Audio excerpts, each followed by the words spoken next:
tradition is really just a handing down. And so if you imagine a family tree and you imagine it growing branches, and you imagine yourself along one of these branches, you think of it going back through your parents, your grandparents, you think of it going forward to your children, and tradition is simply transmission along a family tree. So the passing along of some practice, some idea, some thought down the family tree. So, for example, if you lived in Hawaii, the hula would have been handed down to you. You would teach it to your children, and so forth. If you lived in China, you would eat with chopsticks because your parents ate with chopsticks, their parents ate with chopsticks and passed it down to them, and you would pass the tradition on to your children. If you lived in America, you would eat with a fork because your parents ate with a fork. You would pass that on to your children who eat with a fork. So this is simply stated what tradition is. We can take any tradition and break it down into two parts. So let's take the example of the fork. The first part of any tradition is called the soul of the tradition. And the soul of a tradition is the essence of a tradition, the part of the tradition that remains essentially unchanged as it is handed down. The second part of the tradition is the spirit of the tradition. And the spirit of tradition is the part that is unique. And each fork is going to be different from every other fork. Each person will use a fork in his own individual way. So, to say it in another way, the soul of a tradition is the idea of the tradition. And the spirit of the tradition is a particular instance of the tradition or a particular example of the tradition.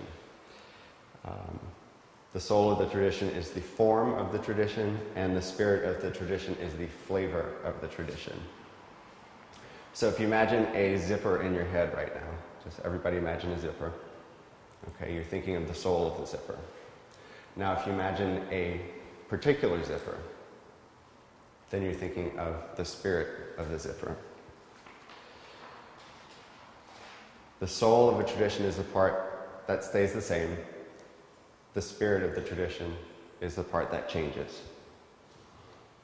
Another way to think about it is that a tradition is the marriage between the soul and the spirit. Let's take a different example. Everybody's familiar with the tradition of singing Happy Birthday. And there is a particular melody that goes along with the song. You sing happy birthday to you, happy birthday to you, happy birthday to... Okay, that part is the soul of the tradition. It's always the same. You sing it the same way.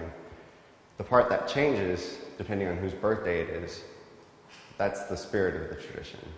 So, dear Clementine, dear whoever, that's the part that changes. And any tradition can be broken down into a soul and a spirit.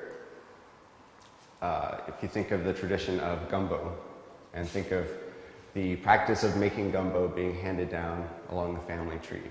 And we all recognize gumbo when we see it, and it has certain characteristics.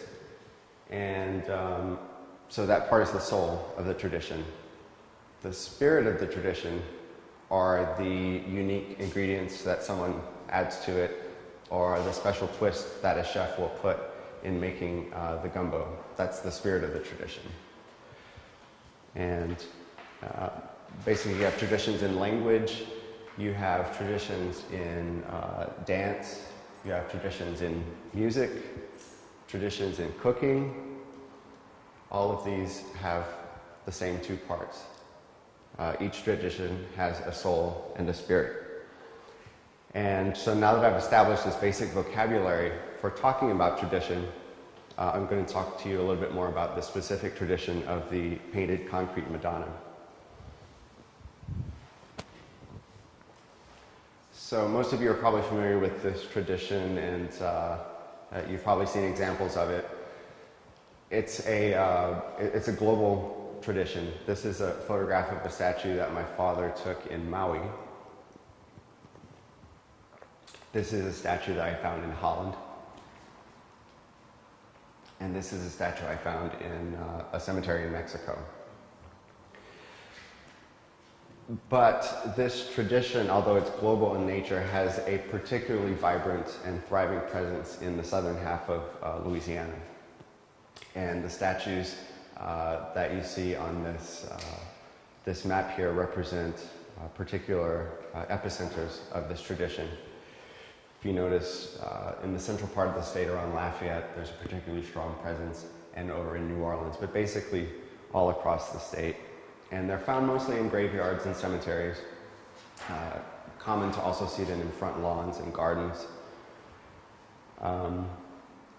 Even a little bit into East Texas, you'll see it, and a little bit in western Mississippi, but it's a fairly localized phenomenon, so pretty much confined to the southern half of the state, which is the Catholic and French-speaking part of the state.